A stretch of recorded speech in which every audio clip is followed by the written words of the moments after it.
Hello and welcome to the Foxy Bros podcast. I am your host, Niall Fox, aka Foxy, and this is the show where we talk about topics and see where the conversation takes us. And today I am joined by the Monday Madness crew, which consists of Jonathan, James, and Birdbot. Hello! Hello to you all, and how are you today? Good. Not a bother. Good. Yeah. Excited for this. Excited for my debut on some other podcast.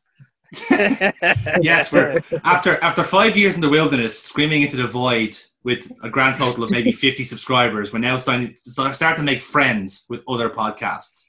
And it absolutely has nothing to do that we've launched a side channel that Foxy is also going to be on.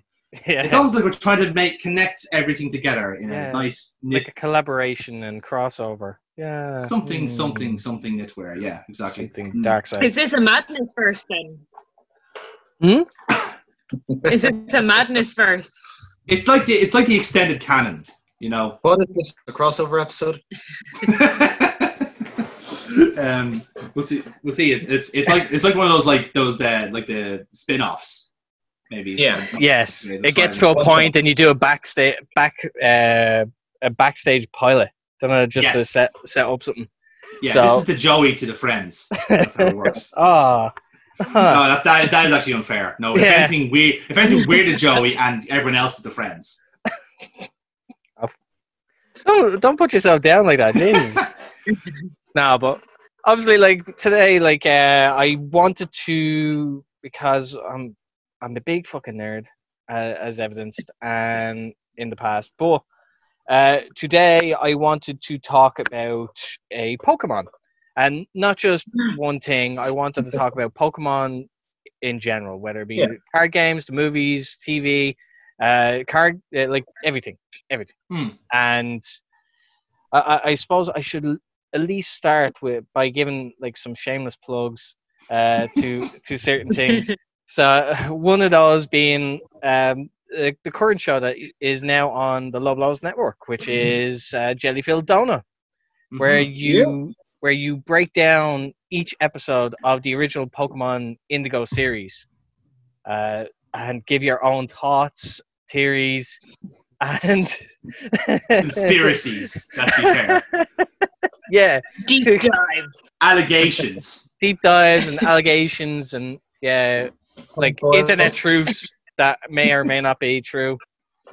It's like aliens existing, but yeah, like if for the people that listening, would you like to give it a little bit of a breakdown on Jelly-Filled Donut, just so people like listen will actually get the idea? Sure, it's like I suppose I don't want to say I was the brainchild for this, but I like the idea of doing like a review podcast of something. And initially it was going to be like something like Yu-Gi-Oh, and that never really materialized. But Pokemon was like a natural fit for it as well, because just that very idea of like going back and watching all this stuff practically 20 years later is quite a jarring thing to do, because all you're really doing is killing your own nostalgia. Which we learned very, very quickly when we started doing the pilots. That like, Jesus, we really are ruining this for ourselves, aren't we? Like from the first rewatched episode, I was like, I don't want to do this anymore. It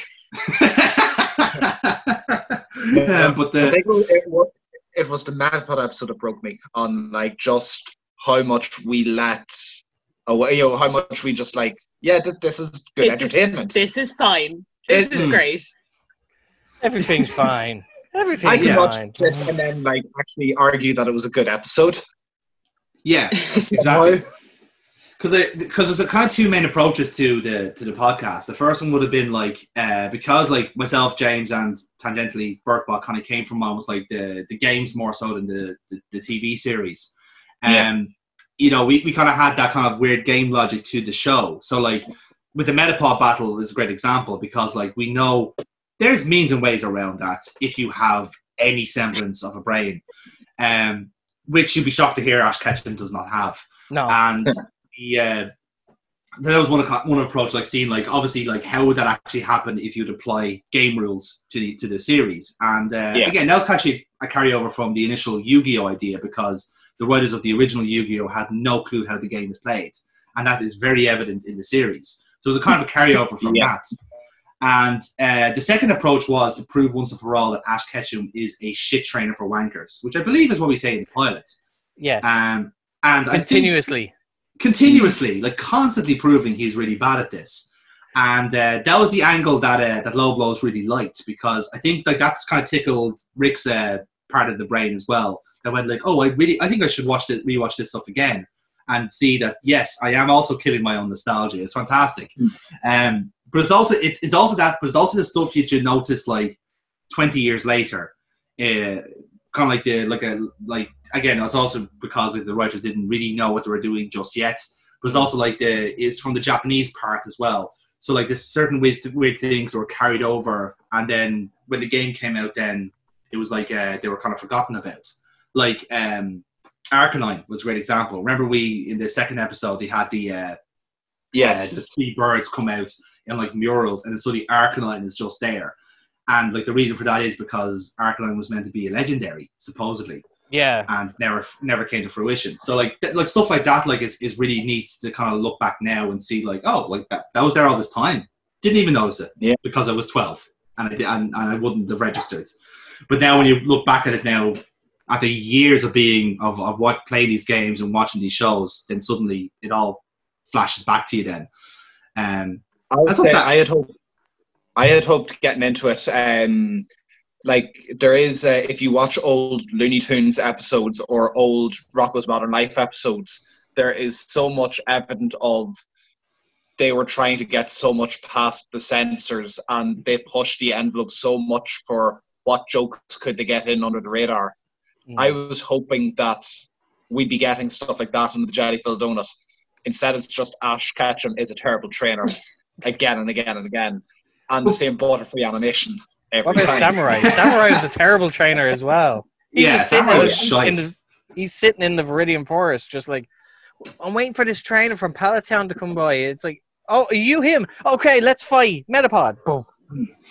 The Samurai who we assume killed a man for his lodge, and has been since then waiting for trainers to come in and basically sire them.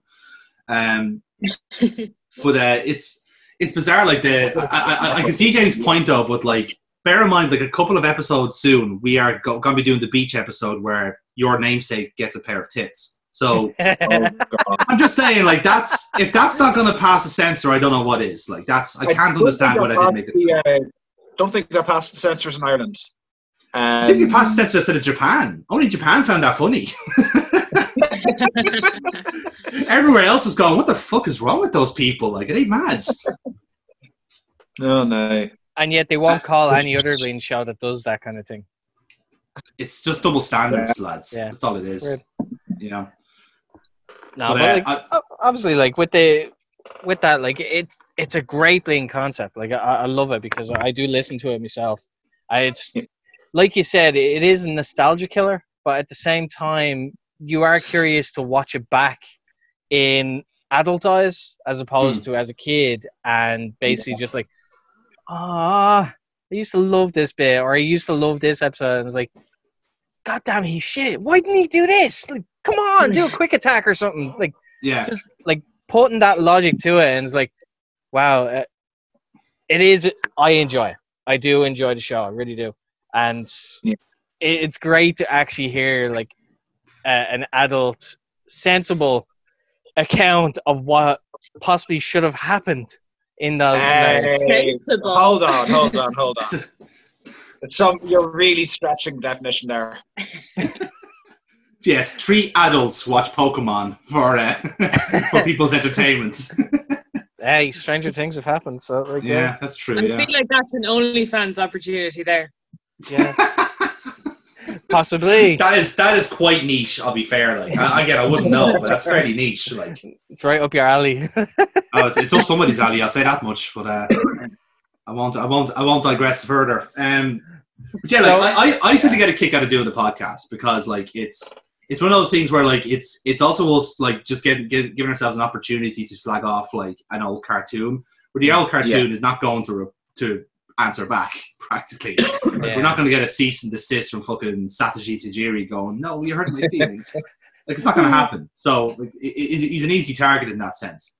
But there is like an actual love of this series too. Like we do love playing the games. We all love how it's kind of grown into this like monstrous fucking husk, essentially, of like games and comics and manga and all this sort of shit. Cards. Anything, like tons of shit. Like, and in a way, like there's certain parts of it that we love, and then we gravitate towards that. Like myself and James are like massively into the games, and like over time, Burkbot's kind of like got back into it via osmosis in a way. I recently dug up my Pokemon Yellow Game Boy Color game. Nice. And I had my team that I was fighting the league with and never got to complete, shockingly, was 1 Pikachu level 25, 1 Zapdos level 50, don't know how the fuck I caught that, and 4 Rattata between the levels of 6 and 12. This was your team for the Elite Four. That was my team for the Elite Four. How? 7-year-old me? I mean, technically, you really should have gone for 3 Rattata, but you know, it's the way things go. Like the practicalities of even getting that far with that shit, like, it's impressive in some ways. That's literally like just having, all right, Zapdos, boom, we're done. Give me the badge. That's it. Let's go. But Zapdos hadn't even leveled up. Like, that's... like, you were using it as a threat. Ball.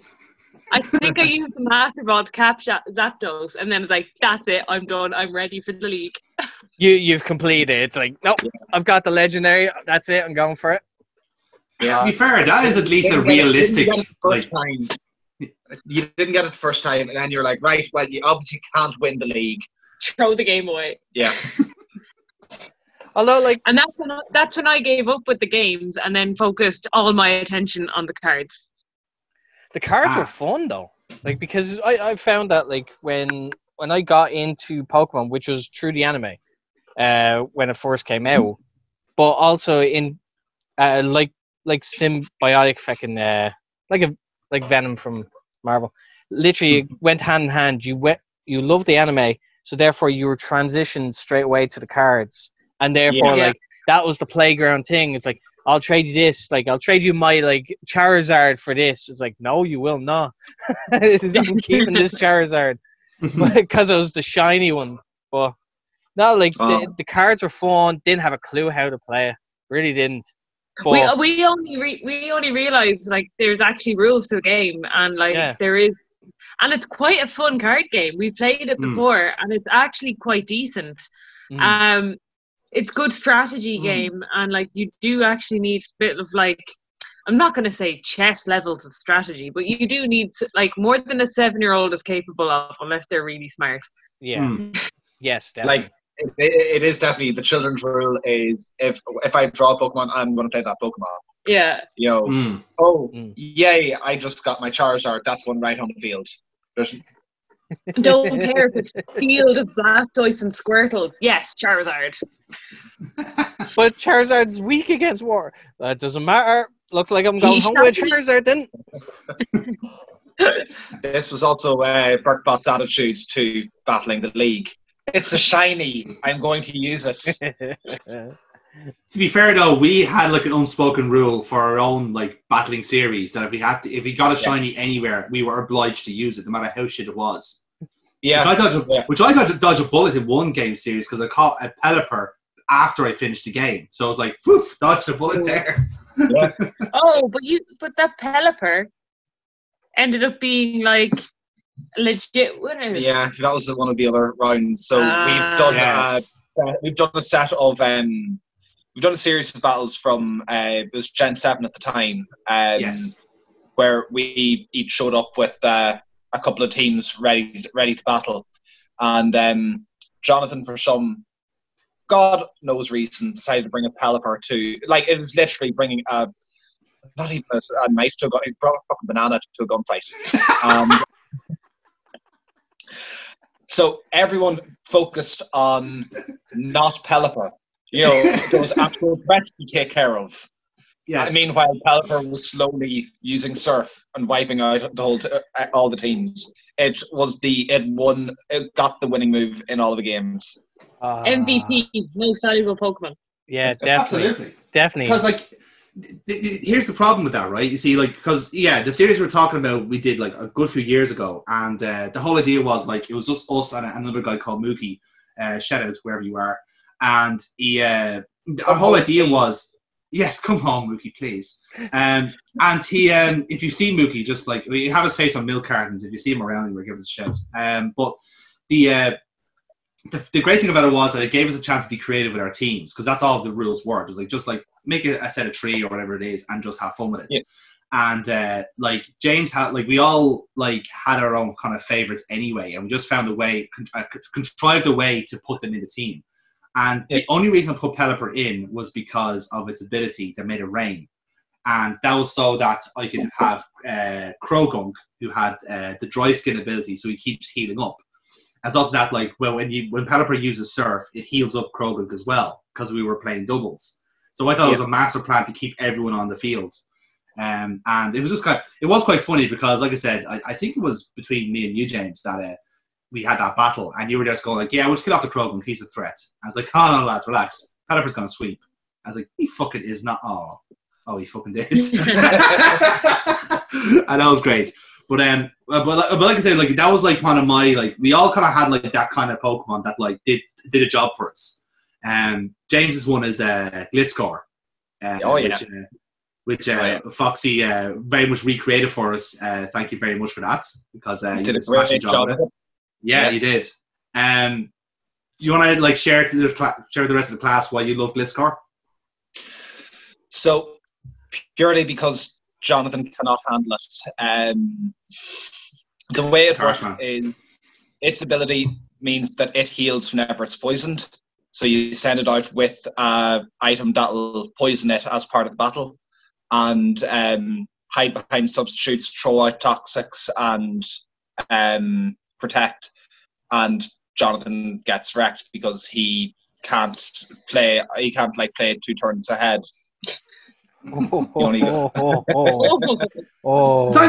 you see, I can't play 2 turns ahead. I choose not to, because that's not fun. Okay, I want to play fun. I want to murder things. All right. If you want me to be a Machiavellian fucking Jose Mourinho, I can do that, no problem. I have that ability. I just choose not to, because I want to be I want to be an entertainer, James. Okay, all right. I want to be one of those guys, not like just win by all costs type of trainer. Into an Aegislash, basically. Because you love being an entertainer. Let's not talk about Aegislash, shall we? That's another one for the dirt pile. Yeah. But yeah, like I was telling Foxy of the Farfetch'd, the super Farfetch'd that Mookie deployed on us one time. That was really good.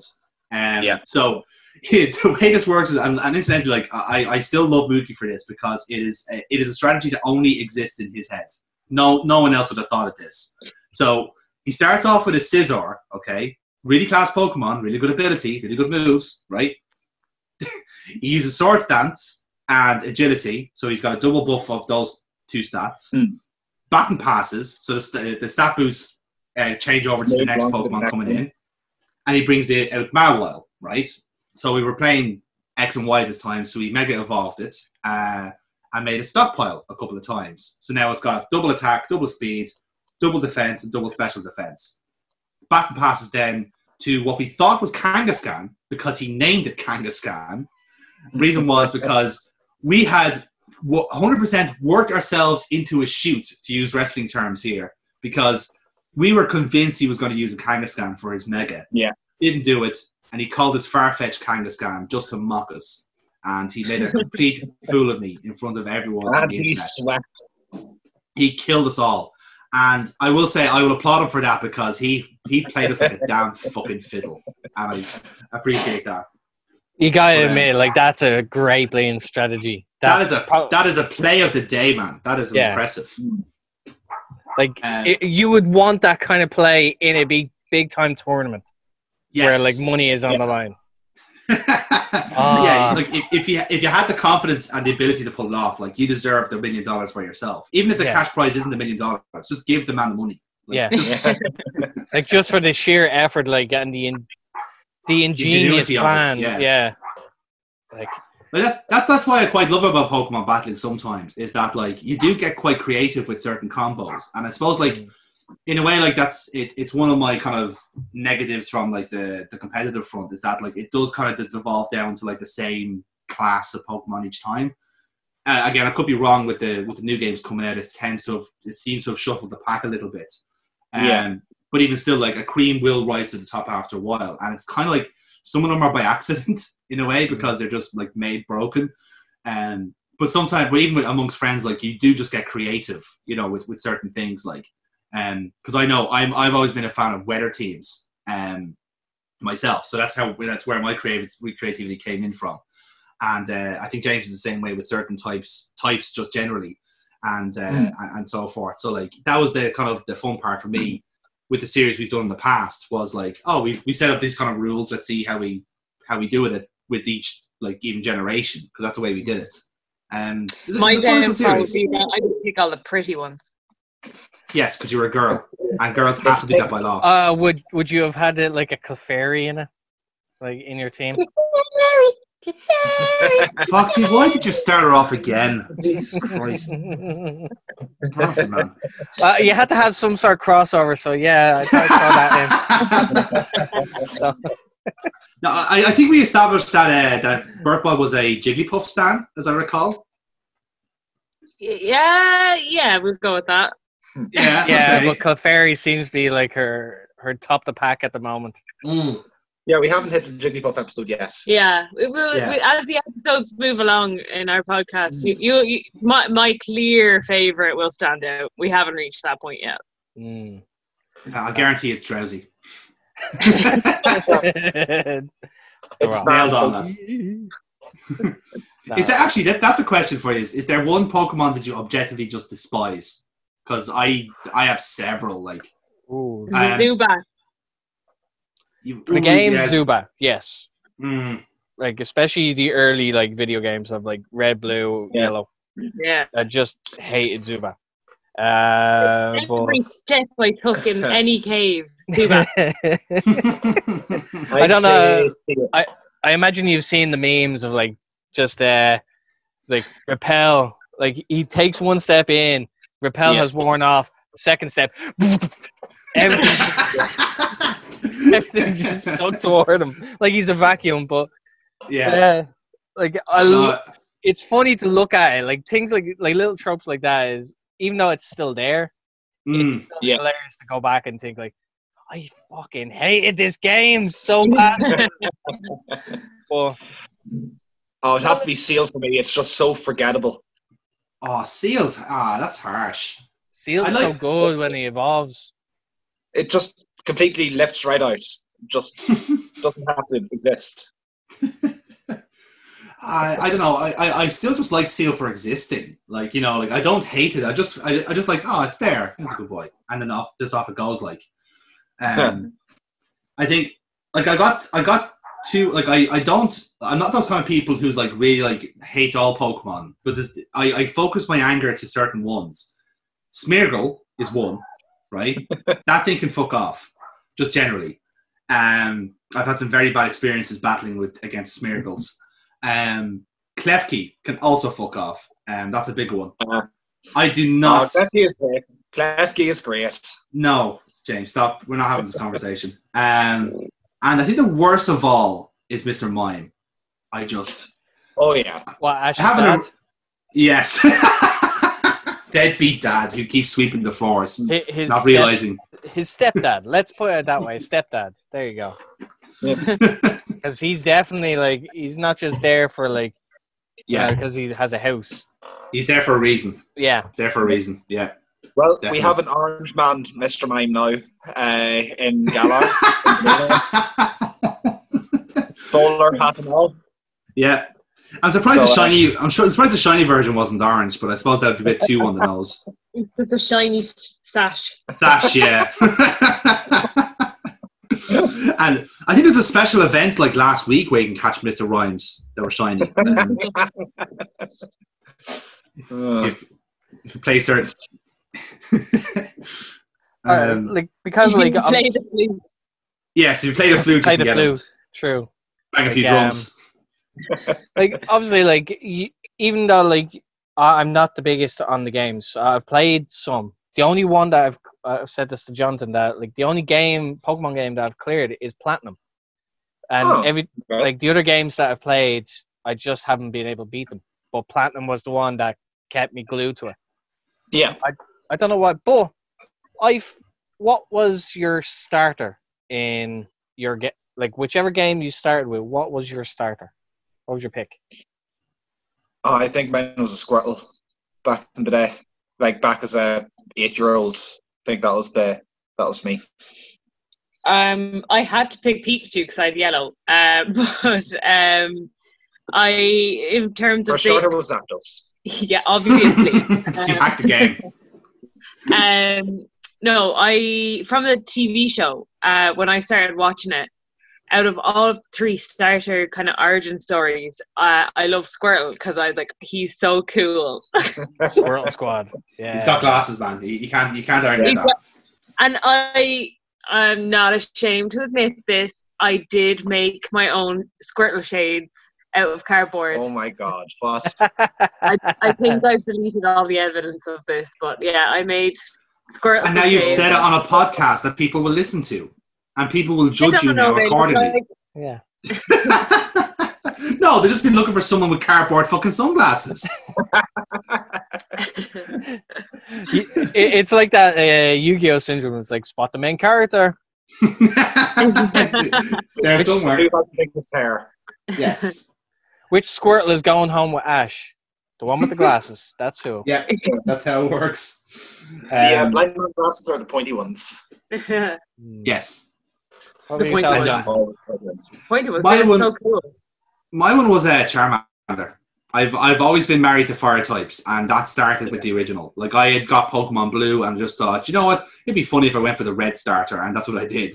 But yeah, like it was always Charmander, and not even at the time, like not realizing that like Charmander was the hard mode. Still, like again, I'm sure I found a way around it, but like having to face Brock with just Charmander was a chastening experience.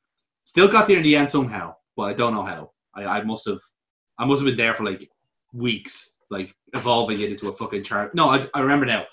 I had Charmeleon at that point facing Brock because I just couldn't beat him. So I kept leveling up and up and up until like just numbers worked to my advantage. Yeah. So much so that I had a Charizard by Vermilion City.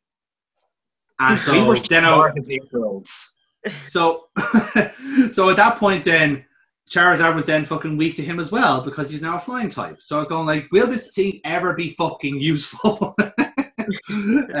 But yes, eventually it worked a treat against Erica and the like. So it was a short-term pain for long-term gain, as I say. With Platinum, I went with the water type, which was Piplup. Oh, nice. Who grew out to be like so fucking powerful. Like, especially when he got to Empoleon, like I was like, I love this Pokemon. Yeah. But when I got the chance to finally go back and play, I think it was Pokemon Red, I actually took the opposite route. I went with Bulbasaur. Believe me, like it was only because I knew that Bulbasaur was the most balanced out of the 3. Yeah. So that's why I was like, okay, if I go through with Bulbasaur, I may have a good chance of getting through this. And to be fair, like I really enjoyed it. But other than that, like I haven't really played like as I said, I haven't cleared like any others other than Platinum, and it's weird. I don't know why I was more drawn to Platinum than the originals.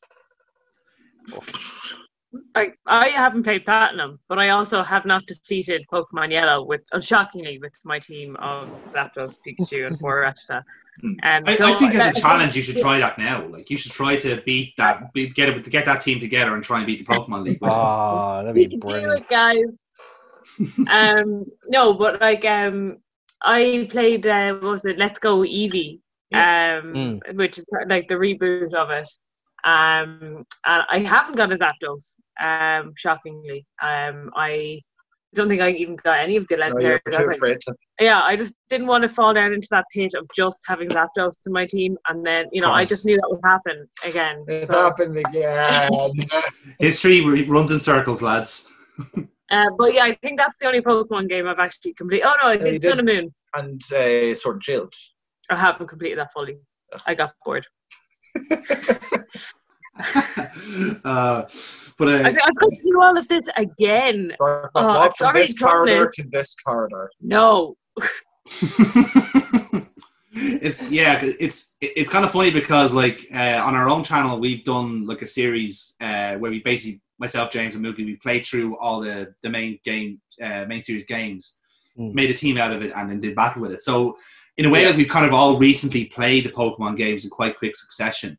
So like in that way, like I kind of like saw the virtues of like most gens, because there was certain ones I had a massive blind spot of, because when I was playing the Pokemon initially, I stopped at Pokemon Emerald because I didn't want to get a DS at the time. I was kind of outgrowing Pokemon, if you like.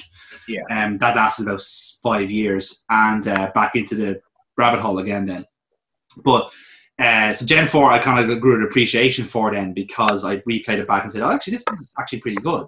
And then I loved Black and White. Like Black and White remains one of my favorite games, because it just like it was a Pokemon game with a plot. I was like, plot, characters, narrative, themes. Story? What happened to you? Story? Where? Come back, please. Come back, please. Yeah. And then it was also that then it was kind of like, as James always reminds me, it's further like augmented by how like poor X and Y was in that department, because it just like kind of like did all of it in like 10 minutes essentially. There's obviously reasons for that, but like the finished product was just like, oh, here's all the story and now we're done, and that's the way it was like. So like that, like in that way, I never really liked that generation, and I still don't really. I haven't really warmed to it since.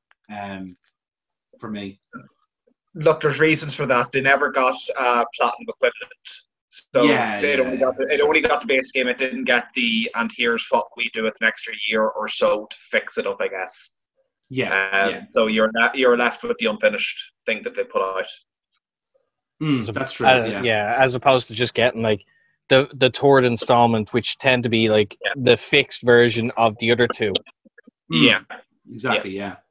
In fairness, now I really enjoyed Sun and Moon, and I have enjoyed Sword and Shield for what it is. Like Sword and Shield, like there has been a lot of like furore about it with Dexit and all that sort of stuff. Like it hurt a little bit to see like there was only so much that was in, but now the DLC is starting to remedy that, and it's a good thing in a way, because they are actively trying to like to alleviate that. You know, granted you still have to pay for it, but like I mean, these guys have to feed their families, so you know I'm okay with that. Yeah, true. But it's a good attempt. It's the closest we've got to an open, like a proper like 3D open world Pokemon game, and it really does like nail it in that sense. The gameplay is great, like, and the story could have been a lot better, but like the emphasis was on the gameplay, and like in that sense, it's brilliant. Like it streamlines everything about Pokemon that people have found so. A lot of quality of life changes out. Yes, that's the phrase. Like it's exactly that, and in a way, like it makes it so much easier to play. It makes it so much more accessible for people as well. So you're not just getting the same like level of like nerds essentially breeding for the right nature. Now you can just feed it a Tic Tac and it's fixed. You know what I mean? Rinse and repeat, basically, like the formula. Yeah, exactly. Yeah. So in that way, in that sense, the game has achieved what it went out for, and I quite liked it. And again, I'm looking forward to the second. The first DLC was enjoyable. Like it was a nice just day to play it and catch whatever you need to catch. When the second one comes out, it'll be more the same, I'm sure, with seems a bit more co-op to it too. So it'll be a bit more replayability. And it's good so far. I mean, I enjoy. It's nice because like you can kind of dip back into it every now and then and play it, and kind of like catch up on whatever pet projects I was doing beforehand before I started getting distracted by something else. You know, but it's a fun game. It's enjoyable. How do you find about the news of a remake for Pokemon Snap? I am fucking hyped. Wait. Yes. We are all very, very excited for it, because I'm fair to say, James, I think our drinking rules still have to apply, don't they? Like we're gonna have to put our livers at risk again. We're doing it again, yeah. Absolutely. Oh, we have to. Have to I'm do it. so looking forward to this. I love Pokemon Snap. Yeah. Trust me, man. Apply the drinking rules, and you'll have a wonderful time. Oh. Not the next day. No. Just We're doing this next one. I hear. Yeah. It's the hunt. What Oh God! Imagine. I find funny about the, like, obviously with Pokemon Snap, and I had said this to Jonathan before, the fact that you have that to look forward to. The little crossover where Snap is in the series, or he's called Todd in the series. Oh yeah, that's right. It's very, very clever in how they did it, where it's like making you aware of this person because other merch was on the way in the shape of Pokemon Snap. Yeah. So like the Pokemon Company in general are very clever when they decide to do things like that, like little subtle crossovers or subtle references to things that are coming. Yeah. And you never notice it. Like also like the theories. Okay. What? Yeah.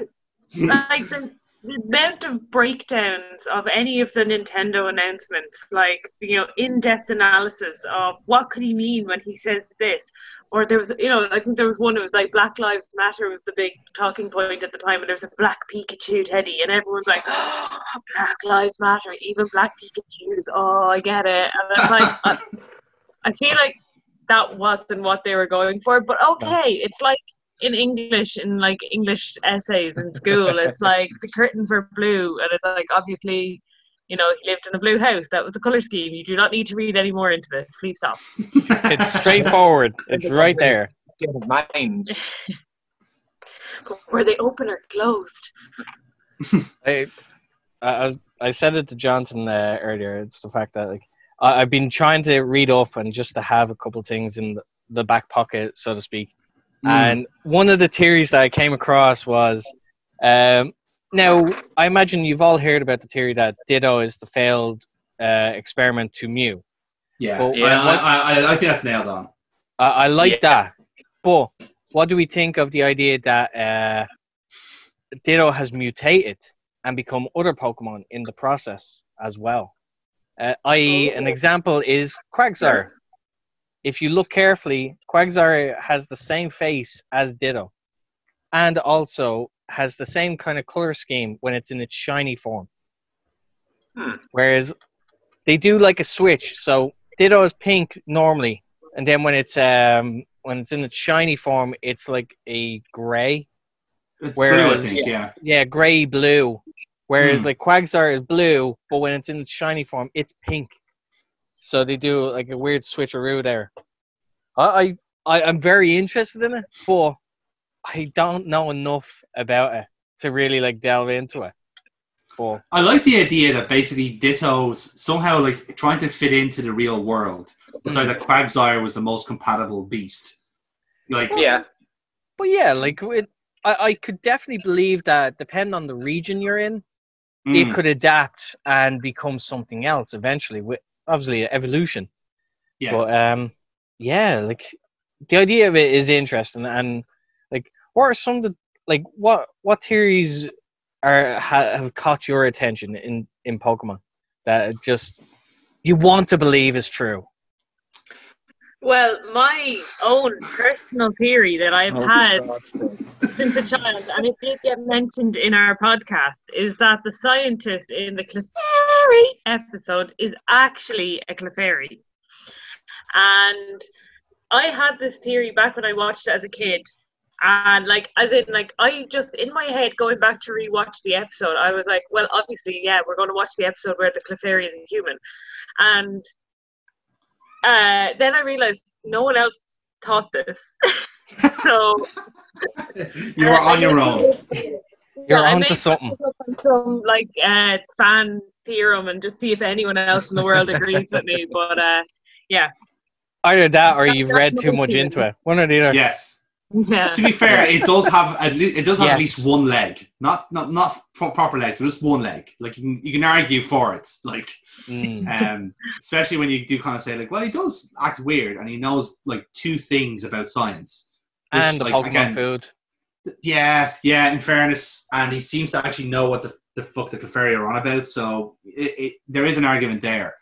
And my theory, I have like a very obvious theory that is about like Cubone is supposed to be the baby Kangaskhan growing up. So I think that was like going to be that was supposed to be a thing anyway. Like it just never when they were doing the whole like Pokedex thing, they just never made the connection between Kangaskhan and Marowak and that. Yeah. Or at least like, it was supposed to be like Cubone and then Kangaskhan or whatever it ended up being. One theory I've actually just come up with now, and it was kind of like based off something else I heard about legendary dogs. And the story behind the legendary dogs was that they were basically brought back to life by Ho-Oh. By Ho. I've heard this as well. Yes. Like, now my twist on it. So my twist on it is that the actual Pokemon they were initially were a litter of Eevees. Because in the same town, you have the Kimono girls and all their Pokemon are evolutions. So I reckon there was a litter of Eevee. They died in the tower. They were burnt down. And Ho revived them. And they just got upgraded instantly to 3 legendary dogs. Let's just fill you with steroids. There you go. You're going to be supercharged. Boom. Yeah, basically. So let's see how much steroids you can pump into a puppy. Oh, quite a lot, as it turns out. Yeah, that's fantastic. Do you know what I heard? I remember of Raikou in particular because I think one of the rejected Pokemon that still hasn't been like recycled yet is a tiger, and it's like an electric tiger at that. And it's supposed to be like a really round like tiger. It is genuinely one of the cutest things I've ever seen. And I'm shocked that it hasn't been used yet because it looks like something people would just fawn over immediately. Like it works as like a Pika clone, So I reckon that Raikou is meant to be like a reference to that Pokemon in particular because it never really got used as such. I still think Generation 7 and 8 have kind of like nicked ideas from all those beta Pokemon. So I reckon you still might see an electric tiger at some point because like that's just too good to not use, know. Yeah. Jonathan, just to give you a bit of fuel for your theory on the evolutions. Yes. So, Entei's hidden ability is Flash Fire, which is Flareon's normal ability. Yeah. That same logic applies out for the other two. The Suicune's hidden ability is Vaporeon's normal one. Yeah. Yeah. And same with Raikou. Just saying, man. It's holding. I do believe this is holding. Yeah, it is floating. We have got a floater, lads. We've done it. Oh, snap! Very good. So I think that works. We'll lock that in. What else have we got? Like, there's a few ones. Like in fairness, like Clefairy, like Gengar being a dead Clefable was always one. Yeah, because of the same silhouettes. Or being its shadow. That's one being a shadow. I had seen. And like some of the artwork that people have come up with that, taking that idea is unbelievable. Like it's I want to believe it. There's one that I've loved, which is Wobbuffet. Yes. Wobbuffet isn't what you think it is. I love this. The Pokemon is the tail. The blue thing is just a punching bag. It has up as a decoy. Yeah, because if you look at the Wobbuffet, it's a tail of 2 eyes. Yeah. If you look at it again, like it's. I'm actually like I have my phone and I'm just like I need to see this now. But so like the tail has a face on it, and it can do nothing other than be a punching bag, give back as much as it's been, hit back with as much as it's been hit with. Yeah, exactly. Like I totally believe that. It's one of those weird ones. Like you feel like that one is actually intended because actually no. The story I remember hearing about Wobbuffet is that it's the actual, like how it does the whole weird pops in and does like this weird salute thing. That's supposed to be a reference. Waving a little arm flailing tube man. No, it's not actually. I really want. Wacky and play with waving arm flailing tube man. I really want it to be true But apparently, it's a reference to a legendary Japanese comedian who, like, basically, like, he's kind of their equivalent of a Benny Hill, like a real kind of goofy, campy, like, creepy in places, just like. And he this always kind of did comedian. that or something. He has this kind of like weird, like similar Benny Hill salute, and he goes like, I think his catchphrase is like, "That's the way it is, man," because he used to have like do like policemen and stuff like that or guards, and like that type of character pops up in like 3 or 4 different game series because he was that funny to that generation of like game designers. Like in Ace Attorney, there's a character who's literally that like act basically of like the goofy fucking police officer who is ticket So shit. that's like is that a reference in the same way Gumshoes is a reference to Trump? Oh, I don't know about that one. I want to believe on it, but I don't think it's the case. I think it's meant to be like a private dick. Like that's the motive they're going for. Like private detective, Foxy. Get your mind out of the gutter, man. Come on. Honestly, look, it's so hard to talk through with you lately. Gumshoe is the detective in Ace Attorney, so this is just blowing my mind right now. Well, see, Gumshoe is a term for a rookie detective. Yeah, right. So okay. that's why they're going with that. Like, there's a few there's a few good like very dark theories out there as well. Like the ashes in a coma theory was a pretty fucking in-depth one, and there's a lot of like ground to that too. Like it explains why he's like forgetting how to Pokemon, even though that's his job. Well, it also explains like why he's been 10 for 20 years, I guess. But yeah, there's tons out there. Like it's always that kind of thing where like just, if you allow them to be read into it, like it's the way it works. There is the idea that Ash is immortal because he saw the Ho-Oh in the first episode and he was given eternal life because of that. Yeah, that's true. Yeah, shame he couldn't get a brain in the process. He's always going to be a 10-year-old. So constantly giving away and letting Pokemon go. It's like, hey, bye. Yeah, Ho-Oh was actually a dick here because it's suffering enough for him to keep living. Or what about for like I know there's one for the video games. The fact that Red killed Blue's Raticate on the SSM. Oh yeah, I believe that. I fucking believe that. Yeah. Because like after the SSN, the next time you see like Blue, he's in Pokemon Lavender Town. He's in Lavender Town, and he's startled because like he's there to your Pokemon aren't dead. What are you doing here? So there's no other explanation is there. It's like, okay, what are you doing here? And he hasn't anything new to replace it with. He's playing one down from what he had thought with last time. Never copped that. My mind's blown. I like that. This has been great. Brain is to be fair to like Red, like in the grand scheme of things, like Red would murder every other trainer like there is because he was like the original and like in its own sense the best. But in always the same way, like he just like picked the Pokemon he liked. Like he had the 3 starters. He always run with Pikachu, and the rest he didn't care about. Like he was still like with a team that like you face him in Gold and Silver. And he's like that one guy that people don't talk about because he stays in the mountain and doesn't interact. He's just there like by himself. Like such a fucking like in a way like they did obviously kind of like they saw it as a nice little reference to kind of link the 2 games together. But in a way they accidentally added a lot of mystique to you in a very bizarre way.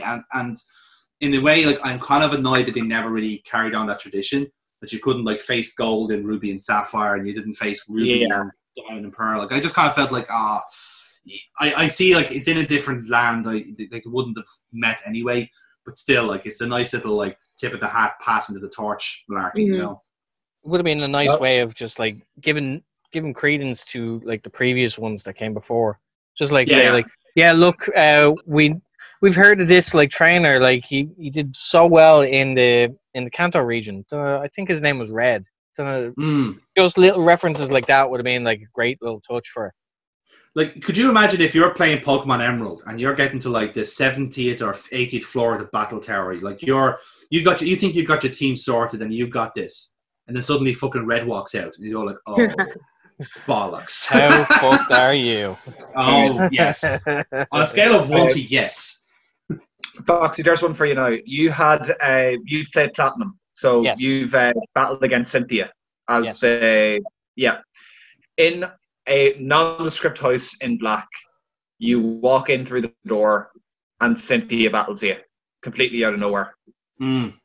So they do put in references to the previous game, plenty, but it would be nice if it was to your character. But that's one thing that scares the shit out of you. You walk in and like the final boss from the last game is just chilling. Is there. Yeah. Just there. So like, oh, you look strong. Let's fight. Oh god. I wouldn't mind, like, but like, I wouldn't mind as well, but like, Cynthia is one of the toughest fucking like champions as well, because like her team is like genuinely well balanced. It's not like monotype. So like, you're there like starting off like, oh, well, Cynthia, what was her first Pokemon again? Oh right, Spiritomb, the one that's hard to beat. Bollocks, I forgot about this. Yeah. And then it doesn't get any better after that, like, because her main boy is fucking Garchomp, the land shark, and it's one of my faves. Is this a good time to talk about our faves? What is the Pokemon we stan? I'm such a Gen 1 nerd. Let's make her 6. Let's make it a team of 6. What are our 6 stands? That's a tough one. Gliscor, shiny Gliscor. Zapdos, Pikachu, and 4 Rattata. Let's see. Right, I've got like Tyranitar is number 1. Right, that goes without saying. It's literally Godzilla. I'm gonna have that. Arcanine is up there, number 2. Volcarona is up there as well. It's a firebug. I fucking love that thing. Number 3. So 4 then I'd say Metagross. Very much like that. Good show. Yeah. Number 5. I always had a spot for electric types, so I'd have to go Ampharos. And then 6 is for Alligator, because that thing got me through like gold and silver like nothing else. Nice. So that would be my team of 6. If I was treating it from just the first gen, it would have to be if I was going, I'd have Haunter as my ghost. Probably have a Jolteon for my electric. Probably have a Cypher for my grass and what else is he now? I know he's gotten a second one as well. Cypher. Scizor. No. I know he. Like he's Bug as well. I wasn't sure if it was a Bug or other, but like that's 3. The 4th one would be Hitmonlee, just because I've always been a fan of Hitmonlee. Don't know why. So that's my fighting Pokemon. Love Big Ball. I love Big Baldy Boy Onyx. So Snake Boy. That's 5, and my 6th one would be. So that's Electric Grass, Fighting Ghost. Damn it. Even with the first gen, it's tricky to try and nail it down, especially if you want a decent team. But if you want to keep a balance by having different types.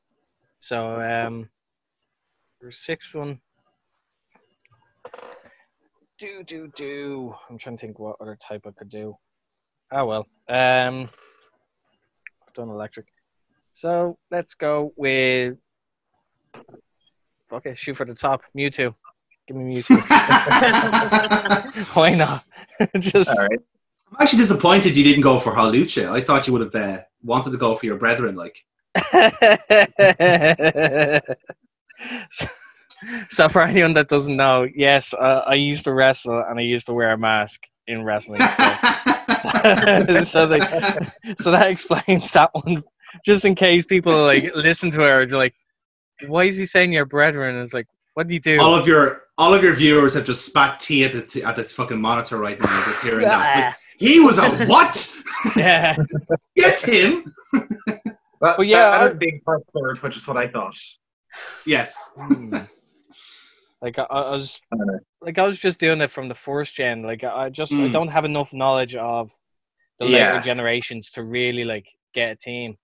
Yeah. Yeah. As I'd say Aegislash, Gliscor, Miltank, just to wreck everyone's head. Oh yeah, bollocks. Yeah. It's annoying to kill. Metagross, probably Salamence as well in there. Mm. That's what 5 now. And Yeah, 5. Yeah. yeah, 5. yeah, I'm trying to think. Is there anything? Dragon Pulse from the last game. Oh, not Dragalge. Yeah, I know the one you're talking about. Dragapult. Yeah. Yeah. That's good. I like that. Just Yeah, Roller will kill you. What's funny is since I've started playing games that aren't Gen 1, I've not made any attempt to learn the names of the Pokemon. So instead I give them nicknames and I know them by their nicknames. So let's try and guess them then from the nickname. yeah. Okay. There we go. It's fun. There we go. Oh god. Okay. I have one that's called Titanic. Avalugg. There Yes, we go. yes, Yes. Avalugg, the iceberg Pokemon. Yeah. Right, keep going. Shark Boy. Garchomp. That's Sharpedo. No, it's Garchomp. Yay! Okay. One apiece so far. I did not realize there was an actual like shark Pokemon at this point. So Yeah. can I just clarify that? That's fine. Let's carry on. What are my other nicknames? The Gurky. Gurky. Gurky, just to give you the listeners an idea, my dad adopted a cat and called it Gurky. So there, I have a Gurky. And Gurky is Incineroar. Yeah, Incineroar. Wrestler But cat. you get, but yeah, again, Foxy, we should really be standing that ourselves. To be honest, I mean, it's literally Tiger Mask. Like he's literally fucking Tiger Mask. Who else? So, I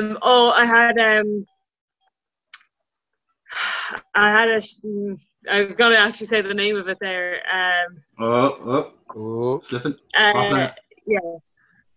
Yeah, that one. What did I have as a nickname? Kura. Kura.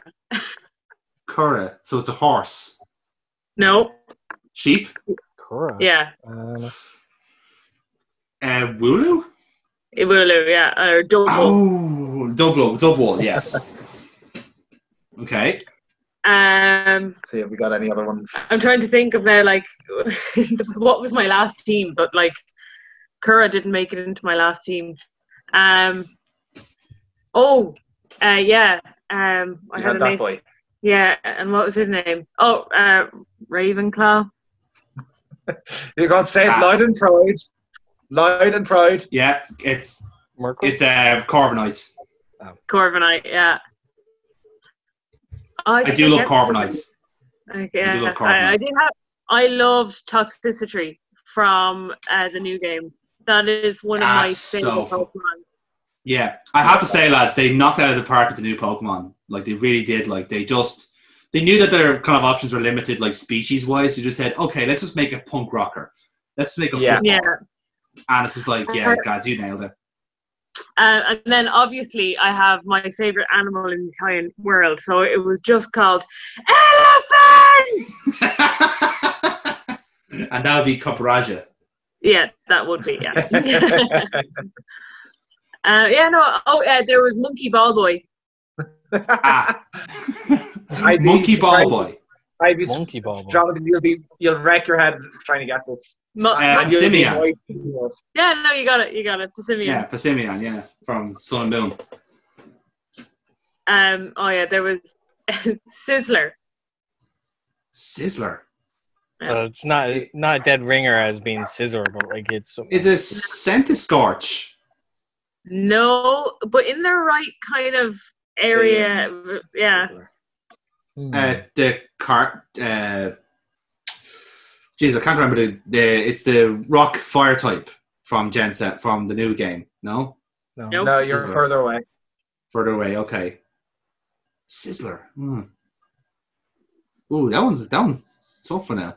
Sizzler. But it sounds like a fire type anyway. Yeah. Yeah. What gen? That's 7. gonna 7. Oh. And it was James like, ooh, you got a Salazzle? Yes. Ah, yes. I got a female Salazzle. And I call it Sizzler. Yeah. And I think that was all. Like, but I like some of the names are quite obvious what I mean. Like, no, I didn't have that one. I don't know what that is. I thought you had. Well, we can end this time. We'll fix this post. Oh, We'll fix it in the Chicken post. Boy. Blaziken. Chicken Boy. No, like What? you won't get this. It was a Tyrannotum. That's a dinosaur. I know, but it kind of looked like a chicken when I first saw it, so it was stuck in Chicken Boy. Dinosaurs and chickens. Like, you only make that mistake once. Because the chicken version of Jurassic Park is fucking shite, lads, I tell you.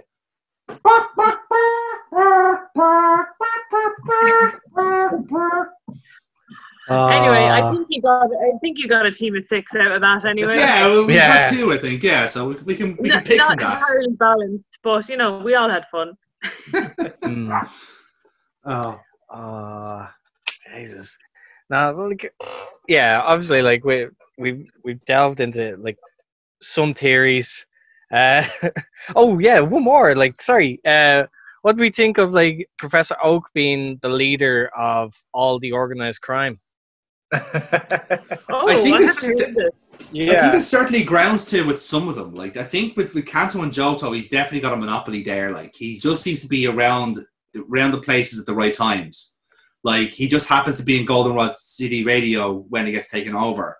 Mhm. And like his grandson is suddenly in Silphco talking to a guy who's trying to give away a free Lapras. Like, it's very convenient. Yeah. You know, it's quite convenient So- timing there. Just to explain this, the evil teams in the first 5 gens, if there's 6 teams, evil teams 6. from the first 6 gens. Yeah, sorry. Yeah. If you take the first letter off of each of those team names, like it's team blank, it Rocket. spells Gramps. Again, It's an anagram for Gramps.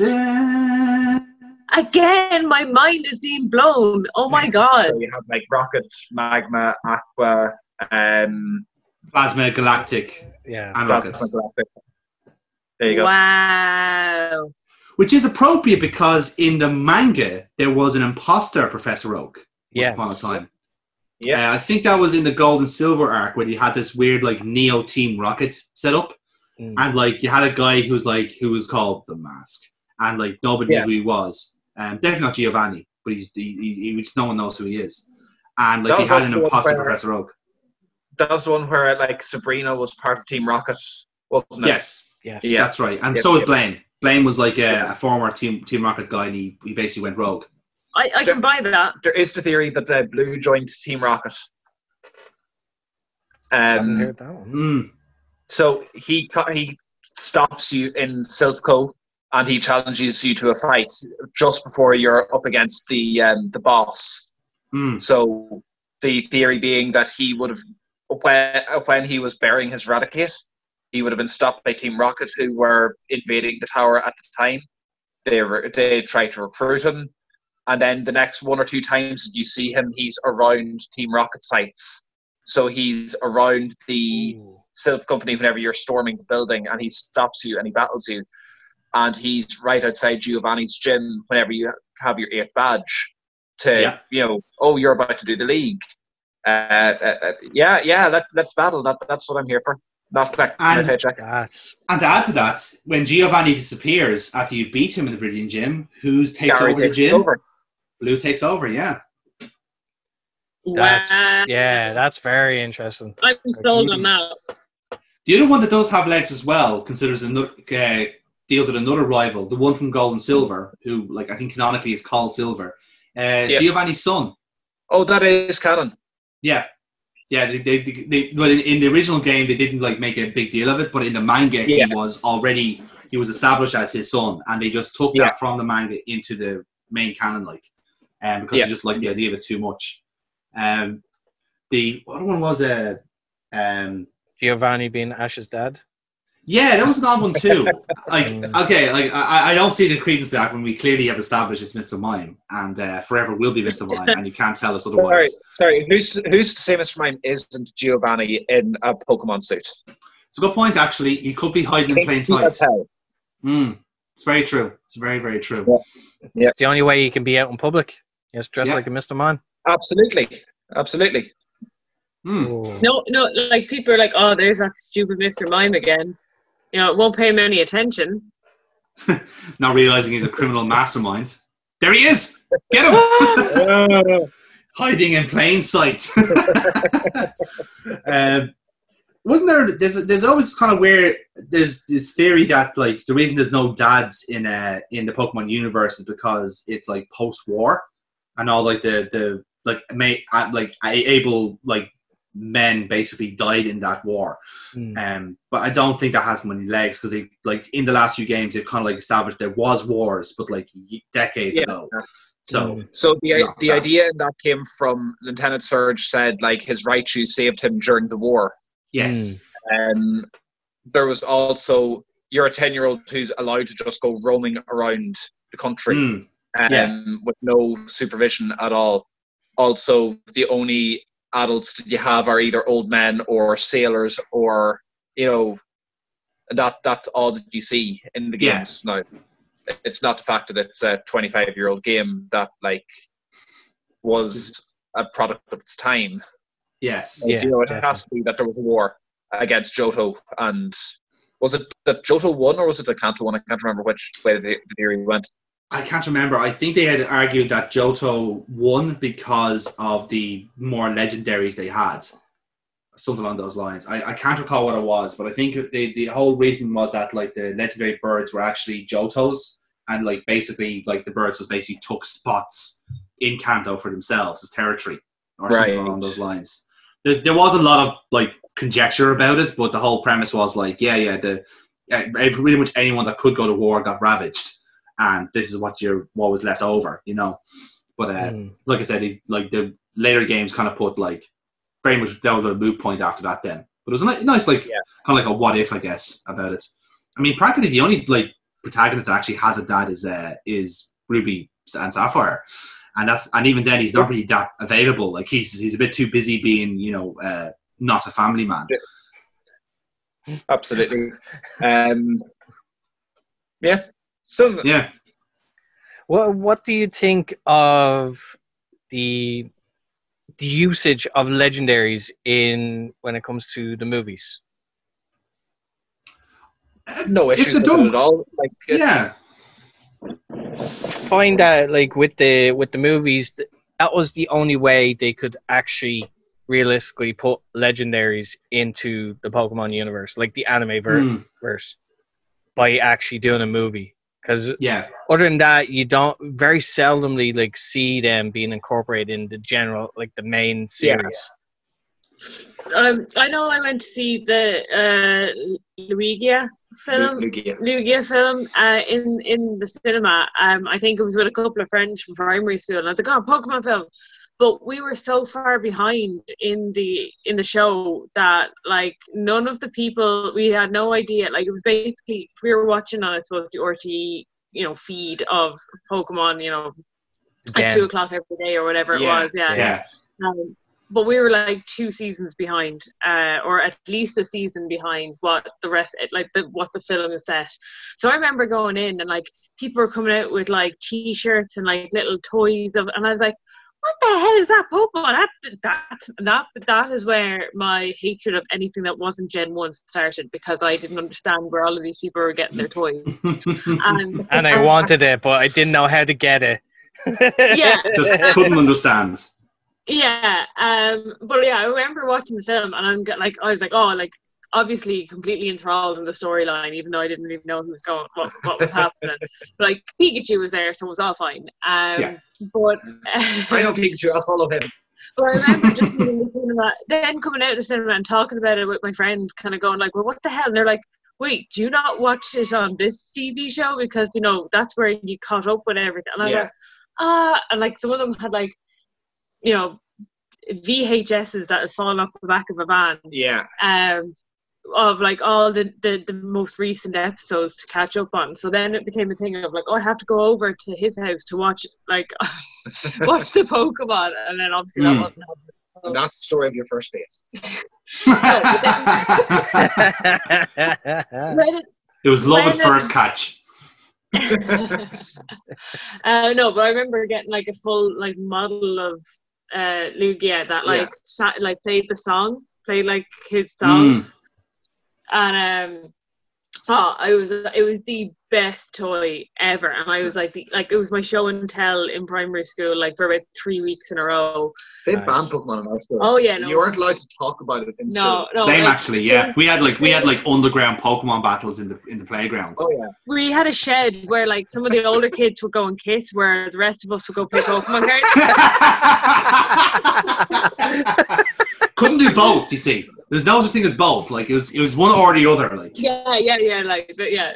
Wow. It's like we'd be like in there playing the cards, and some of the older kids were like, "Hey, get out of here! We want to kiss." We're like, "Fuck off! We're playing Pokemon cards." Oh no. oh, this is why we didn't have any friends. yeah, it's really becoming evident now. But yeah, like that reminds me now. Actually, once upon a time, like we were having one of these underground fucking battles, right? And I think I had that's what it was. I had got Gold and Silver before it was released. Someone found like a bootleg version of it, of the Japanese version, and it had Gold and Silver on the same cartridge, right? Okay. And the weird thing about it was poorly translated, and it was like it was Gold and Silver, so I had a save file of both. And I started with Silver, right? And it was fairly glitched, like it wasn't a great copy, I'm not gonna lie. But the fun part about it was that it was so poorly translated that it was like taking the Japanese very, very literally. So like, remember like when you're going through Goldenrod, you have to go through these kind of myriad of like trainers, like rockets and scientists and all them. And one of them literally just goes, "What the fuck are you doing here?" And this is in Pokemon Silver, like, and it was so weird, like, because there was I got an egg in the game, and I don't think I got it from like, you know when you get it like for Togepi, right? I don't think I got it from there. Yeah. I think I got it from like the forest or something, and hatched a fucking Celebi, which was just so bizarre. And I didn't know what Celebi was at the time, so I was showing like kids in school like what this was. Like, guys, have you ever seen this Pokemon? Like, I don't remember it being in like the originals, and everyone's going like, "How did you get that?" I was like, "I don't know. Would you like to trade for it?" No. I feel like it's important, so I'll keep it. But both games were like really badly programmed, so I think I got up as far as like the Dragon Gym, and it bugged out, it crashed, and ate the save file as well. But I just found that the amusing thing about it was that like it had curse words in it, gave me a bonus Celebi for no reason, and was just like a complete hot mess of a game. But the best thing about it was that like the Pokemon were half translated, you know, so from Japanese to English, but they abbreviated the English so they could fit it in. So like Croconov was for some reason called Milk, and I don't know why. It was just called Milk, and like the moves were the same way. So it was like Milk used shoe. I was like, what the fuck are you on about? Like, when it means like stomp, it means stomp, but it says shoe instead. Like it was one of those funny fucking like horrendously translated games. Like I love to see if I can find the cartridge again, but I think I threw it out because I was just livid with it. But on that same cartridge, there was a glitch happened again. I had Totodile, and it was like just a normal battle. Like just like it leveled up and then just kept leveling up to level 99. Like it immediately maxed out. And then the bizarre thing was like, involving the Crocodile, obviously, but it was just down. I was just like you know, you're kind of like watching it. Okay, it's gonna level up, and the bar just keeps rising, going again and going again. And you're just waiting ages for it to just like level up, basically. Yeah. Like, ding, ding, ding, ding. Is this gonna stop? Come on! Yeah, it was very, very bizarre. Like, but that's one of my favorite glitches in that. Like I can't remember if I had any other glitches, but that's the one that pops to mind. Like that was the funniest one. Yeah. I find one of the biggest cop outs that I like. They were so fucking like they kept it so under the wraps, especially when the first movie came out.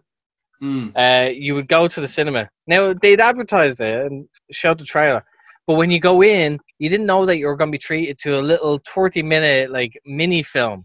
Yeah, the Pikachu's Adventure or the Yes, they're so lovely. It was I love them. in like the Pokemon Park where like they're doing Are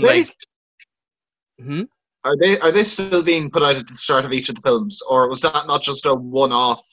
I think they're standalone ones now. They put them out separately. They did it for the first three for definite. For the first three movies, they brought out a small mini like film as well. But the biggest cop out was that because they didn't advertise it, and when it came up, you know the screen that's like says the movie like rated PG. Yeah, they didn't do that. They just went straight into this mini movie. It was on for 30 minutes. It ended, and there was a 5-minute gap. So people are in the cinema thinking like, "What the fuck just happened? Is that it?" Like, lying bastards! Like, the real film comes on. It's like, whoa, this is some end credit scene. Like, yeah, like no this joke. is where Marvel got the idea. Yeah, like no joke. People were leaving the movies. Like they were leaving the cinema, and then this thing popped up and was like, "Oh shit, we better run back to our seats." That's like, great. So, I have to say, like, I'm really looking forward to like reviewing the first movie as for the podcast. Like, actually, there's one. Have any of you watched the?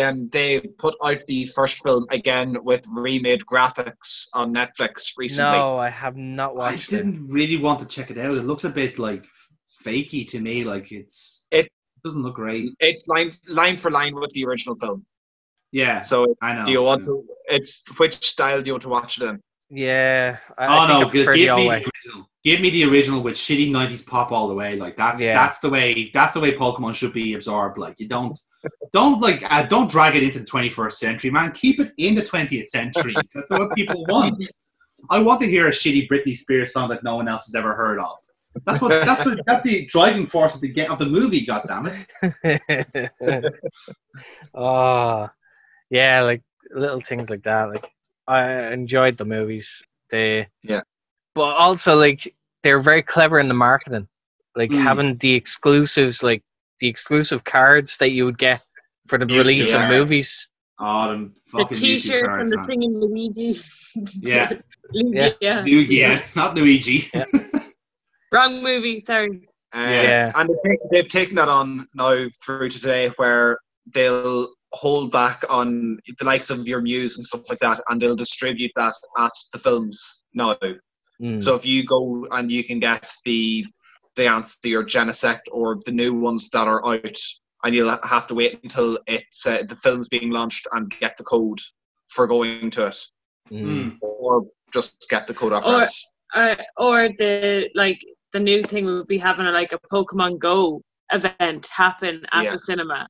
So like you can go, you know. There probably has been that. Yeah, I'd say so.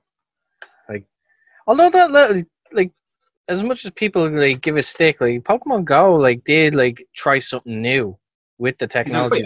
It was a really good shot in the arm for the franchise because it just brought a whole lot of casual people in, you know. And like again, I played Pokemon Go for a grand total of a week, but I still know people still play it now, and they get like great enjoyment out of it, you know. Yeah, and in a way, like that's what kind of like it's one of those things where like it's the community itself then develops out of it, you know. And like and again, it's a gateway drug. People will then like play the games, they'll watch the shows, they'll play the card game, do all that other stuff, like because there's some people who have only seen Pokemon Go, and if they're interested, they'll consume more. That's the way it works. That's what the kids are going to be like. Like the primary school kids would be growing up thinking that that's the main way of the game, and then they'll be like, oh, you have an actual video game version of my mobile app.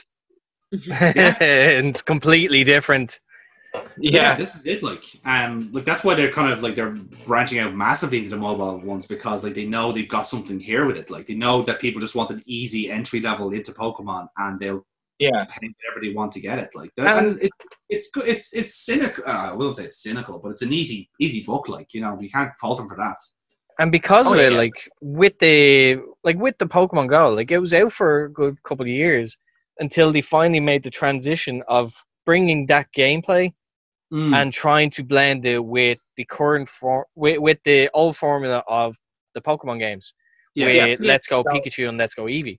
So that was the good transition of getting people to a console, but still incorporating the phone as well in the process. Mechanics, That's really like you've got the likes of us who grew up with the TV show, and that's how we got into it. But now we're getting the kids in it, or like the casual kind of adults into it in another way. And I think marketing wise, like it's just like unreal guerrilla marketing. Yeah, it's worth a fortune. But I think that's one of the good things that Pokemon does is its side projects. Like I can't speak like enough about the Mystery Dungeon series because it's like the first 2 games are absolutely beautiful, and the gas thing is like it has no reason to be. It's just a pet project from a couple of people in the company who just wanted to say, here, I like the idea of making a game where you are the Pokemon, and it has this whatever kind of like angle it has, and people like the idea of it, and lo and behold, it sold like relatively well. Like, it wasn't like marketed up to the wazoo, but like the second game in particular, it's like either Time, Darkness, or Sky, is generally one of the best Pokemon games you'd ever play because there's a genuine heart in it. Like there's genuine like a genuine like love put into it, and you do feel it when you're playing it. Does this mean you're going to give that Pokemon Unite a go whenever it comes out? No. But even still, like, but what point I was standing though, like, there's like the whole idea of like Pokemon at this stage, there is something for everybody now. Like, you can, if you are as casual as it be, you have your Pokemon Go, whatever kind of lifestyle apps they have. No. They experiment with different ones because I mean, like, you have that, like, obviously with the Pokemon Go, you got the casual people in that can just do it on the go, pun intended.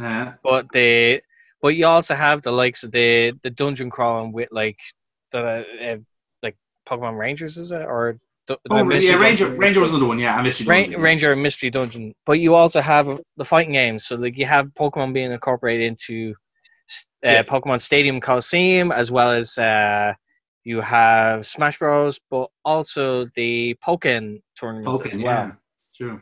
So like they weren't afraid. Yeah, they weren't afraid to experiment with different like aspects of it, but trying to keep the core. Yeah, the core like premise to it. Yeah. Oh. It's like I said, there's something in there, and the gas thing is that it's almost like a generations almost because which is appropriate in a way because like our kind of generation would have had the cartoon. And the game predominantly, and in some areas, and the cards, of course, yes. The cards. I haven't even got to mention that I had a shiny Mewtwo card, but you know, I'll throw it in there now. Yeah, okay, that's fine. Like you just have to get that. You just have to get that spot in. That's fine. Hit that demographic. People want to hear about shiny Mewtwo, and now they have. I had shiny Zapdos as well, which is why I went gung ho to get that Zapdos. Why is with you and fucking Zapdos? Like, is it? I feel like that is now my new favorite Pokemon. by coincidence, more so. Like, not by design. Yeah. You've just been drawn together. Oh, that's a pretty one. That's nice. That's gorgeous. Hand painted. Ah, nice. So unreal. That's like. Oh man, you really are a fucking nerd. Yeah, I know. But just trying to out Trump us here, man. What's going on? Like, it's crazy, like how creative Pokemon has made people like become, like whether it be like with artwork or being creative. Like this was a new thing to me, and it was just like people actually take like the Pokemon cards and paint on full-on backgrounds to them, and it's unbelievable. Like to be Yeah. able And to they're have really that. cool to watch time frames or time lapse videos of them, because like there's like a couple of artists that do time lapse videos of them painting the Pokemon cards, and it's like a sort of like soothing quality to it. It's really good. ASMR level. Yeah. Like to watch that, like to watch the Come together. process as well, like for the likes of those time lapse videos, like just to see the process, it's just like it is a satisfying thing to watch. Yeah. It'd be like me, like because like as you know, like I made I make them in beads, and it's just like there is a relaxing quality to it. But Yeah. I enjoy Pokemon, so like yeah, it was good to do that. John will tell you, like best birthday present ever, right, James? Yeah, would you agree? Yeah. Like I think it was the same day that he messaged me, like asking could I do it, and later on, like this was the morning time, and then about 2:00 or something, I sent him a picture of it, like basically done. It's like, you work fast. It's like, it's Pokemon. Yes, I'm gonna work fast. That's what. But it was a good challenge. Yeah. It's good. I love that Glitzker, I have to say. The main thing is that you're happy with. Yes, exactly. Very much. The boy was chuffed, I can say that much. He didn't see his happy little face as he unwrapped the bubble wrap. He was a very happy boy. Like Christmas. Yay! Yeah, pretty much was like, yeah. Oh, there's something in the bubble wrap. Even better. It's funny you should mention creativity there, because because art is one thing about it. Like people do like music as well of it, like the kind of remix, whatever it is. But like my kind of like one, like the, I suppose, guilty pleasure of it all is the fan games. Like I love, like, because I used to be like that, like long time ago, having like hacking tools and trying to see like what I could make out of like Fire Red or Ruby or whatever it was. And like what playing some kind of fan games, especially ones of like ROMs that already exist. Like there's one there is like a massive like ROM hack of Crystal, and the guys just put in like Pokemon from like Generation 4, and like everything works fine. He's put in a new type, like he's just kind of like fucked with everything you can in the game, pretty much. Like there's unique mini games, there's unique all this stuff, and I just love the creativity in that. And now from that, like from the cease and desist generation, if you like. Because Nintendo did not take too kindly on games like that, but from that, like there's other ones like just even on RPG Maker, who are like, again, they're really good, and it means like because all the mechanics are there and they're able to just like do whatever they need done, they can put their own original input into it. Like myself and James are playing Pokemon Uranium right now, and they're all original Pokemon. They're fan made. Some are really, really good. Some are really, really shit. But at least there is like there is that duality there. Like you know what's good and you know what's bad. And there's tons of others. Like I mean, there's ones with like fan made Mega Evolutions and like different forms and all that. And it is just like it, like seeing Pokemon tickles that part of the brain and thinking like, oh, I can design something like that as well. Yeah. And especially now, like with like Alolan forms and Galarian forms, like people's like their Bright Spark are kicking off. Like so, they're thinking like, can I make this British? Yes, I can make this British. I'll just give it a fucking hat. There we go. Can I make this Polynesian? Oh, I almost certainly can make a Polynesian. Get in there, lads. Like it's just that great thing about it. Like they can. It just sparks that kind of like that initial idea of like, ooh, that would be good as this, or that would be good as that, you know. So yeah, like like Pokemon is really, really good for that kind of like fan input in that way, because you'll see something and you go, oh, that's class. I want that to be real. In the run up to the most recent game coming out, now it's based on England, so we had bets ourselves. And we had so many good ideas. we got like much better plot than what the actual game ended up having. In fairness, but we had down like what we thought would have and what would have new forms and things like that, and there were some great art. There was some great art being done by people in the run up to it. One of which was Snubbull and Granbull, since their bulldogs make a British version of them. I wanted that to happen so fucking badly. Brian missed out on that. Yeah, So they have a little honestly. corgi thing. Yeah, I can get the corgi thing though, in fairness. Yeah, that thing is way too cute to not happen. Like, it had to happen. Like, What is it, what's herdier? going to sell You more? also have herdier Yamper. as well. Snubble. Oh, right. Yeah.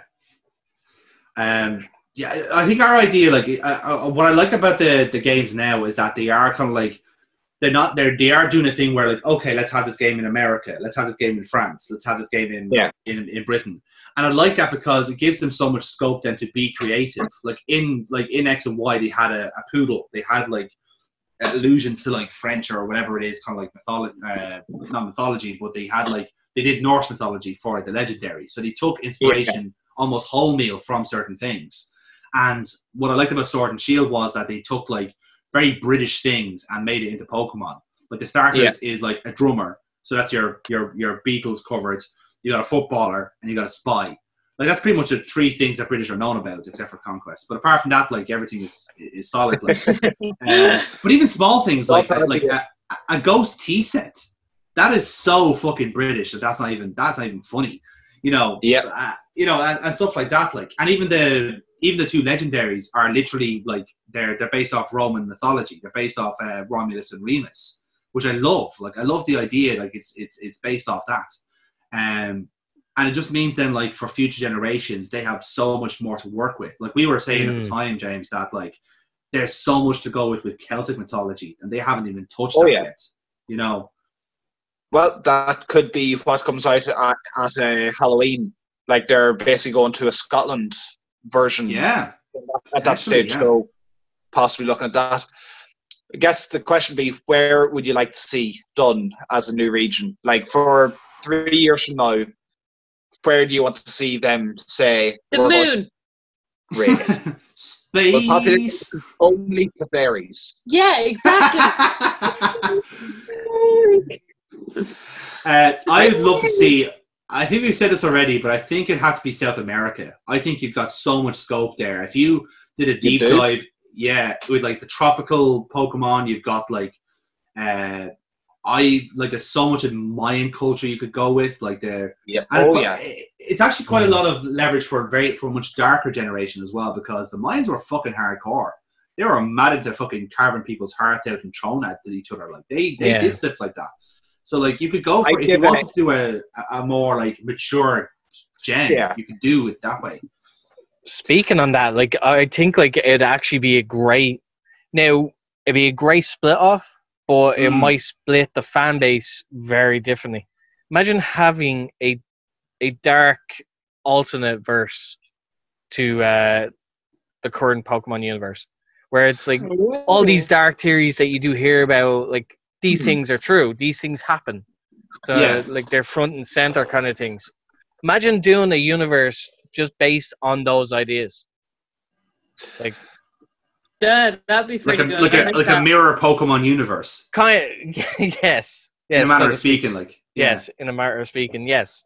Because the idea of it, like the stories that you could tell, and you could hit on so much more of the dark subject matter that you wouldn't normally get to in a normal Pokemon game. It's funny you should mention that, because I was playing you could. Well, I'd say it could be more like you could do that actually, yeah. Because what I was going to say was there's a fan-made game that's actually kind of done that. It's called Insurgents, and their whole cut and thrust of it is that basically cults of different legendaries have developed, and they're all like squabbling for like territory. And the gas thing is like you can go for like, it gives you an option. Would you like a traditional Pokemon experience, or do you want the hardcore experience where like people die and the sacrifice is like, mate, give me the fucking hardcore. I am not here for traditional. Yeah, I want to see blood, and blood is what they give you. Like, but that theory is there. Like, you know, and it sounds like Gen 5 kind of like dabbled in that, and Gen 4 did with Giratina and that.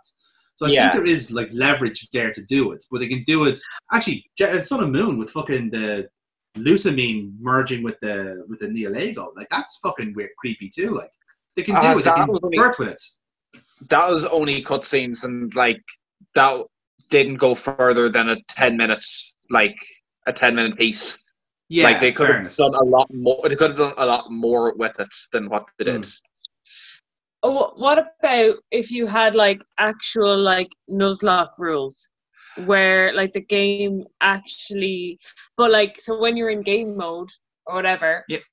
If someone uses like thunder shock, like they actually get frazzled and killed. I'm smiling, and I know by the light in this call that looks super creepy. What if everyone died?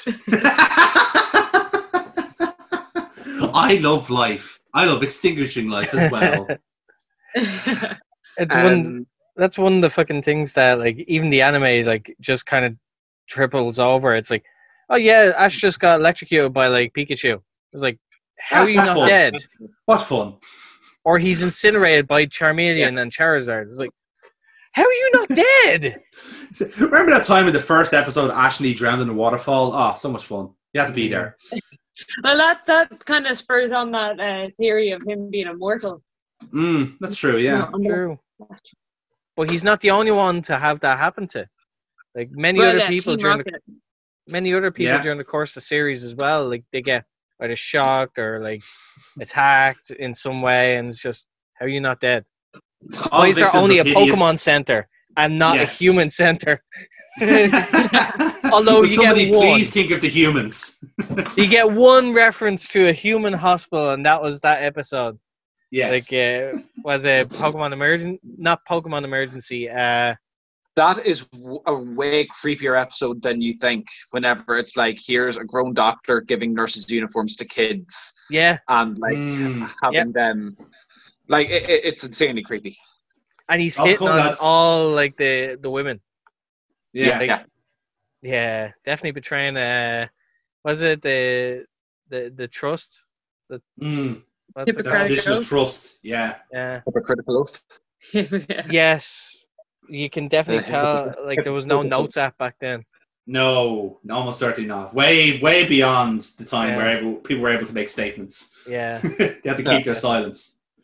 I can't wait for Workbot to go full fucking warrior over that. Like just waiting to like nail this perv to the perch. Like to be fair, like I wouldn't mind. Like, but like we've recorded 6 episodes at time of recording, and we're doing more soon. We haven't reached like Brock's stage yet. We haven't like fully untapped his deviancy just yet, and that's going to give us a lot of mileage because that boy has issues. Like he wants to fuck literally everything in sight, and it's not healthy, you know. Because, anything that's like, female. He's the guy who's like, instructions not clear, dick stuck in tree. And no, but the worst thing is, it's not even a tree. It's a fucking Sudowoodo who's too professional to give up the act. It's like, endure. I must endure. That's why it has to move. Oh, God. And it gets sprayed with water, and it just fucking runs away. Yeah, like when you take the dark approach to like the Pokemon animated series, there's a lot of like tension as it were. You definitely know like there was mischief happening like in between episodes. Yeah, it's also that like, and it's also like in a way it's a Japanese humor not quite translating, where like those kind of goofy pervy characters are kind of like fairly common. But they're doing that to take the piss out of repressed Japanese men that are like a dime a dozen, you know. So they're doing it as a joke in a way, but like us Westerners don't get that. You know, we get like, oh, that guy's a creep. Why is he written as a creep? Stop doing that. Why is he still here? Fucking get rid of him. You know. But like it's a different culture. Like, you know, we tend not to like write people like that unless we are absolutely going to kill them, you know, kind of way. Yeah, it's one of those awkward transitions because like they give him so much like that he's really, really good at, but this is his one major flaw. Like his major flaw. Like he's a borderline like nonce. Yeah. Let's be honest here, Foxy. He could be a nonce. Yeah. But But no, like it's just interesting, like the idea of that, and like, I suppose like as we kind of like steer to nearly a close. So top, I know we did the your best team, like your favorite team. but what would be your all-time favorite 3 Pokemon? All-time favorite. Yeah, Okay, that's the tough one there. it's so tough. Yanmega would be one for me. Okay. I just Yanmega, Ampharos, and Scissor. I'll go Ooh. full Gen 2 on this. Nice. I'll go for Tyranitar, Arcanine, and Heracross. Nice. Of course, Very good shot. battled all of them against you. Yep. Scyther, Gyarados. Nice. Baby. No, it'd be Clefable. Clefable. Diglett dig, Diglett dig. Trio. Trio. I'm gonna go with it's toss up between Zapdos. I have to do Zapdos after this episode. After this conversation, I've realised my love of Zapdos. Toxicity. I just totally fell in love with Toxicity. Yeah. Well, I'm gonna have to probably go with my when I freaked out when I finally caught it because it took me way too long. Copperaja from the new game. Ah, yeah. Naturally. Nice. Had to be. Yeah. As a big elephant fan, this is a big elephant that I liked. Okay. Foxy, what's yours, man? The top 3 favorite is Lugia is definitely my favorite. Mhm. Haunter. Always loved Haunter, especially since the Lavender Town episodes. Mm. And number 3 would be go with the basic Pikachu. Okay. No, that's fair. Yeah. I was gonna go with Squirtle, but only with glasses. But then I didn't. Just a Squirtle Squad version. That's it. Yeah. As soon as he takes them off, it's like Superman. Just like he takes the glasses off, he's Superman. Oh, just a Squirtle. Don't care. Yeah. Oh, well, glasses. How did you come from? Yeah. No, but like, all right, like that's great that being here. Like, this has been really, really fun. Like to actually do this and like delve into it a bit more because I don't get to do this often. Foxy needs time to nerd off. That's what he needs. I'm so used to like talking about someone else's like things that they're really into. So it's nice to actually like pull it back in and Push, yeah. do something. No, but like for anyone that's listening, please go check out the Jelly-filled Donut. It's at first you will see it on the Loblaws network, and then a week later it will be released on the Nerds of Us YouTube page. Yes. And also go follow the Monday Madness crew, where they do all kinds of videos, whether it be sports or gaming, otherwise. And but like other than that, you can check out like this podcast on any format that you get your podcast from. You can also check it out on the Nerds of Us YouTube page, which will be available fairly soon. And on that note, like I'd like to thank my guests. Thank you for being here. Thank you for like helping me nerd out a little bit as well about Pokemon. Hopefully you had fun as well. And on that note, I say goodbye and see you in the next one. Goodbye. Thanks for having me. Bye, Foxy. Bye.